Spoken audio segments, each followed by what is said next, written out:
This is my Peugeot 407 SV. I was unable to get into the car to open the hood to charge my dead battery because my lock doesn't work. So I needed to access the battery somehow.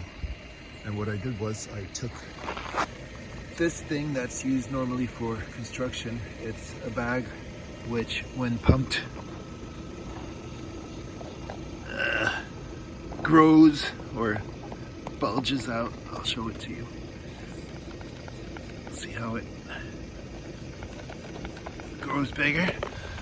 I had 3 of those. I was able to slide 2 under here and 1 under here. And then I was able to kind of push the hood up and access the battery. And I just used hangers which I straightened, and I put some electrical tape around them.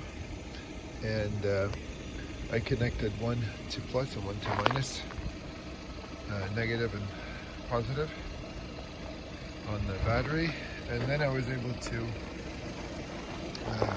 connect them to this battery, and then that gave enough power for me to open the electrical lock on my car.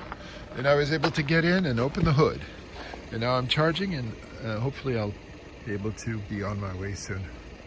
All right guys, bye.